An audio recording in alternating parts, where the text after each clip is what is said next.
What up, you awesome sauce hackers? It's your boy Shy Ronin with a little bonus video where I have a chat with my mentor, the amazing, incredible, and magnificent hacker, the XSSRat. Today we go over our experiences with preparing for the OSCP exam, going over how we prepared for our exams, and tips for success. The XSSRat has an amazing channel with tons of content on hacking and bug bounties. I'll include a link in the description on where to subscribe to his channel to get more of his incredible content as well as support his Patreon. I was beyond nervous since this was my first ever interview, but I think I did okay for my first go round. I was beyond humbled and honored for the opportunity to have this conversation and had a great time chatting with him. Make sure you hit that almost luxurious like, share, as well as subscribe buttons for more weekly videos. Now, without any further ado, let's get it. Hey, what's up, you amazing hackers? What up, everybody? It's your boy, Shy Ronin.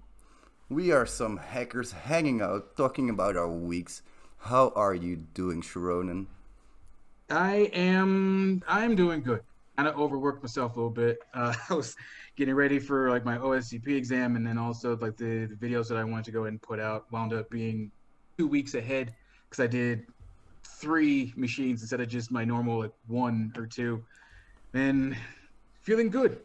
The anxiety started to drop a little bit, and just I'm happy and excited.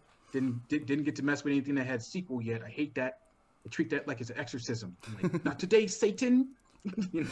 Oh yeah, man, SQL injection is terrible. Like, you have to know the database structures, you have to know all of those different... don't even talk about it, please. Yeah, like, what other rooms did you do? You said you did 3, right? Yeah, I finished Root Me, which was a video from today. I did Blaster and flipping crap. What was it? I think no, Hack Park. That one gave me a headache. I was like too much ping ponging where I had to go like back and forth and back and forth and back and forth where I had like to make multiple reverse shells and stuff, and it was just starting to really annoy me a little bit. But I was like, all right, this is how it's supposed to go, and it's on medium, so I'm starting to level up a little bit, going from the beginner rooms to the medium ones, and not be freaked out like I normally would be. Yeah, I know what you mean, man. Like, when I started Hack the Box, I was like, let's go, hard machines all the time. But I quickly got away from that, man. Like, you have to Yeah. start somewhere, and the easier stuff is always better. Like, also when I look at the Portswigger Web Academy, don't know if you looked at that before, but they have some really cool challenges on there. I always start with like the apprentice level because I'm like, yeah, I know the basics, but then I get to it and I'm like, oh crap, what am I supposed to do now? So yeah, like, I get that. I try to start with some more basic stuff now as well. And OSCP is going on as well, right? Like, are you ready for Yeah. it? You said you feel a bit ready for it. Like, when I remember when I went for it, I felt terrible. I was like, nope, that's not gonna go right. uh, I think I'm ready. I'm not like as I okay. I'll probably say it like this. Um, Last month I was probably in the mindset of the scene from I don't know if you've seen Ace Ventura where he was like crying in the shower. Last month I would say I was like that, where I was just freaking out because I was like, oh, I think I'm gonna pass, okay. But but but this month I started to find like my flow and my methodology that works for me. So I was like more comfortable and not furious if something doesn't go correctly. I'm now where I feel like, all right, this don't work. Let me try this instead, type of a thing. So where I'm confident, where I think I'll do all right. And 5 machines, are you ready for that? Because that's what I was most worried about. Like, 5 machines at a time. I was like, what? I'm gonna. I tried to do 2 in one day, and I panicked a little bit. Uh, got a little bit like hot in my chest with the anxiety and stuff. But I had to just take a step back and then just look at from as many angles as I could with some of them. So like so that kind of helped alleviate once I just backed off a little bit, took a quick breather, and then went over like my notes and stuff that because I do a mix of Cherry Tree and Microsoft OneNote. I made a Cherry Tree like methodology of what I found works for me, and that's what I put into my videos every week and stuff. Is whatever I find that's new, that's interesting to me, then I add that onto my cheat sheets and stuff and just work from there. So yeah, it was a lot. I was able to breathe more comfortably the more I've been working through these machines and stuff. Once I found like, okay, I do this, I do this, I do this, I do this, I do that type of thing. Yeah, that definitely helped for me as well. I also had my methodology in order. I had like a OneNote, and there I had like, first of all, focus on HTTP. That's the biggest attack surface. Then go to Samba, I think it was, or FTP.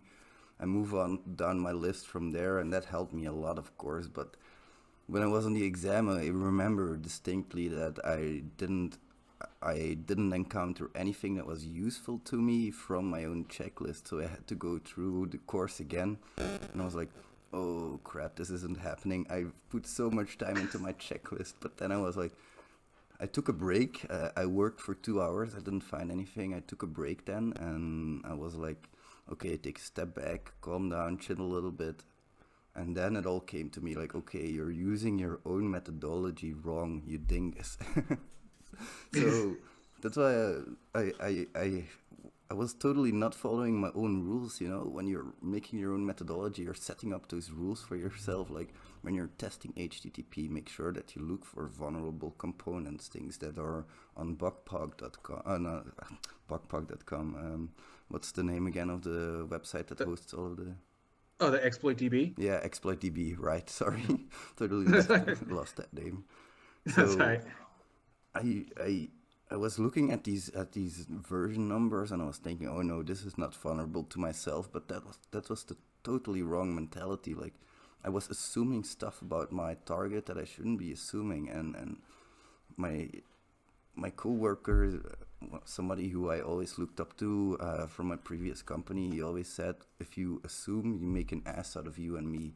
So stop assuming and actually see what that thing is doing, and actually go for it. And I think that helped me in bug bounties a lot as well. I never assume what my target is doing, and I think a lot of pen testers will have to have the same attitude. We all have these prejudices about the things that we're attacking, like, oh, this web server will probably respond in this way. Yeah, probably, but what if it doesn't? And that's the cool thing I Right. like about OSCP, is it makes you think outside the box so much. Have you experienced that as well, that you had to think outside the box a little bit more than you're used to? Yeah, and that was mainly from having to it, exploit DB did that because I would look up like all these different like software like versions and stuff like for like from hacking on a target where it'll have like one software version and then but there's like multiple links from there from an exploit DB and stuff, and I would have to go through each of them and figure out like what works and then what doesn't, and then getting adjusted to like chaining where it's like, all right, this exploit works, but then I may have to use Metasploit multi-handler as opposed to Netcat or something. And then it was like it really was like, all right, where else can I go with this since this doesn't work?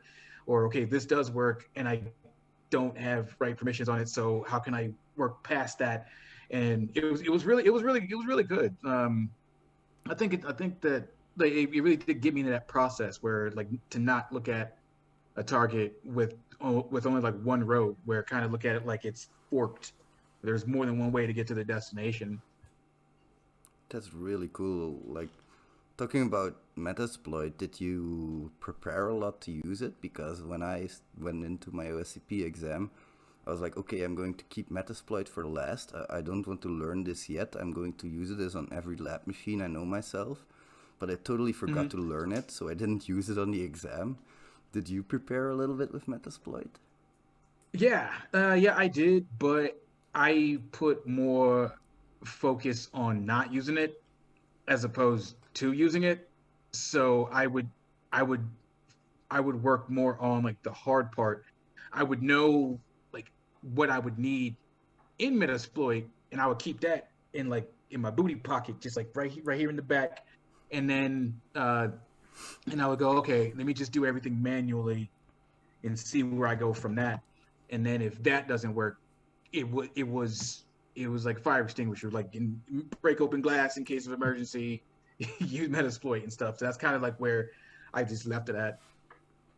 Yeah, that's I I was thinking of doing the same, but obviously I totally forgot.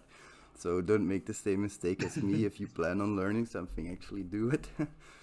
Didn't matter anyway. I passed, so it doesn't matter that much. And Metasploit is not really a tool I look up to using very much. Of course, MSF console, MSF Venom is something you use a lot when generating reverse shells and that kind of stuff. But it's not like Metasploit itself. I don't find as useful, and often when you're exploiting your target, you'll come across maybe some Metasploit only module, and I'm like, oh god, I hate this. I want to write my own stuff for it. I want to write my own Python proof of concept, and I don't like it when only Metasploit stuff is available for that. So as opposed to like manual hacking, like you said, like chaining things together, that's so much cooler when you find that one cron job that's running as a root user, and you can use it to insert a file which gives you a reverse shell. That's some really cool stuff if you get to pull that off. Makes you feel like a proper Yeah, hacker. yeah. I'm trying to get uh I'm trying to do that and be more organized with my tabs. So I'm not like switching back and forth with everything like all over the place. Like because I have my tabs like labeled, but then when I get into like my zone, I would have like more tabs, and I would just lose my track of just about everything, and it gets crazy. Yeah, I know exactly what you mean. When I'm working, I always have 1,000 tabs open, and it's not good, very chaotic. And you're like, I don't want to close Mm, this one because I might need the information maybe 10 hours down the line, who knows. But yeah, yes. it's good to make a habit of keeping things clean, and especially in OSCP during your exam when you're partaking in it, you have the proctoring software open, you have your virtual machine running, and you have 1,000 tabs open. One advice: don't use Chrome. It'll suck up your memory like no other. And Yeah. I used Firefox during my exam. It uses a lot less memory. But don't use Chrome. Do yourself a huge favor if you use a lot of tabs. Um, that I When I think about the exam, when I think back to it, I always think back to the moment I started up that proctoring software, and I was like, okay, this person is watching me through a camera, and I'm not watching them. I don't know who they are.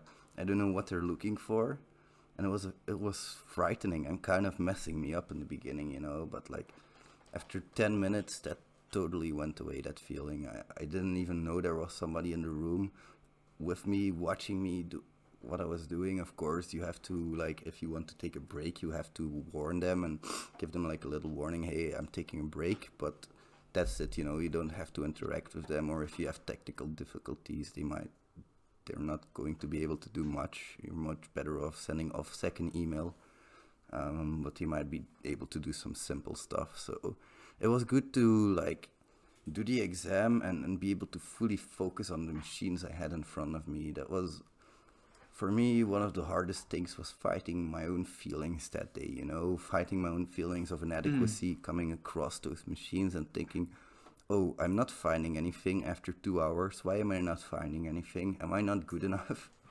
And that was like, in those 24 hours, you'll get to know every single feeling that you ever had. You'll get to know it again, and only 10 times worse.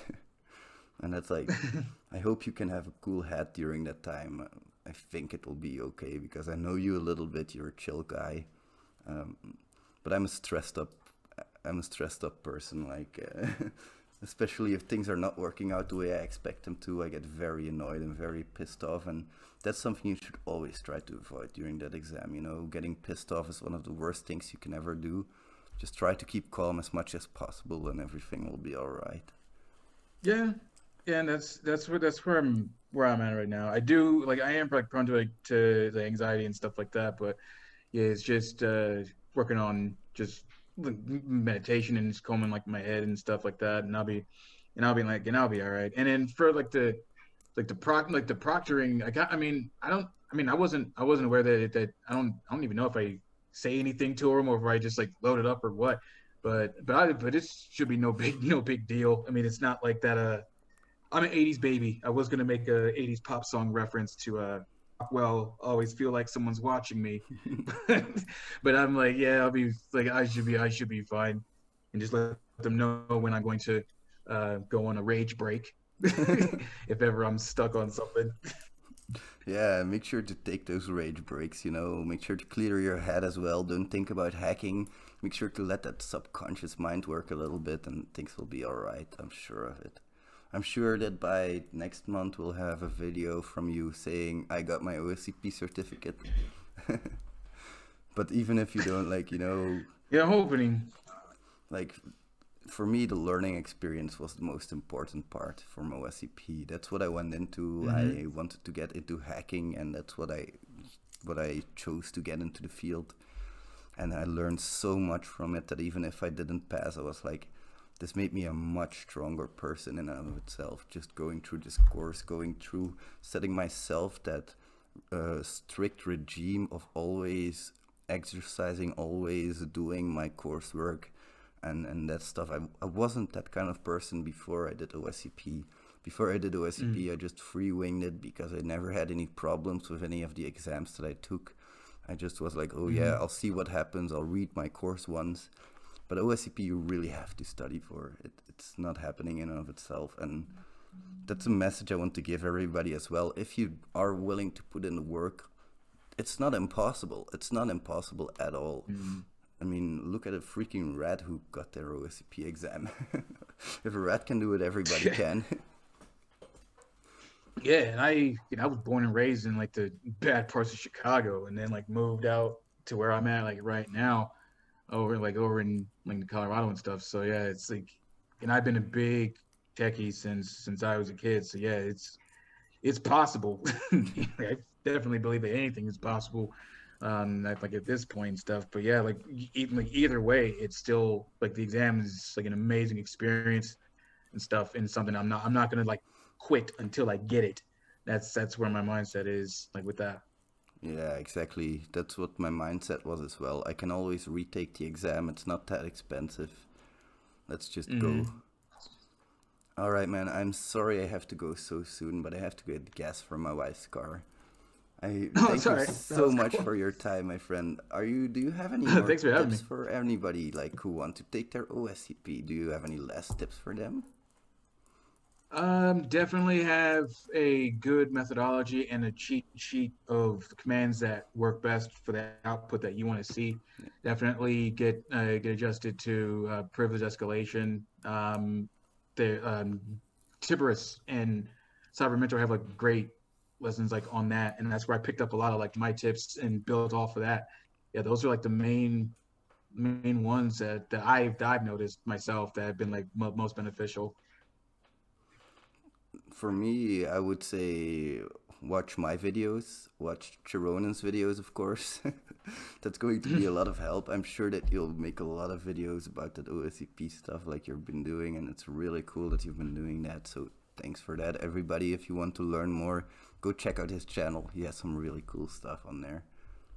Thank you so much for Definitely being check here. out. Sorry, sir. Thank you. You're master at it. Thank you for like the opportunity to be able like, to work under you and stuff like that, and for all of like your subscribers too. Like this is pretty much the master right now who got me motivated to even do this stuff in the first place. So kudos 100% goes to you because you were pretty much the inspiration to me to have me want to do this and everything. Get out of the box and be able to do like these cool like tutorials and be able to chat with someone like as awesome as yourself. Thanks a lot, man. Massive respect, and I'm glad that somebody was. I hope that I can inspire more people to teach others. That's what I've been like.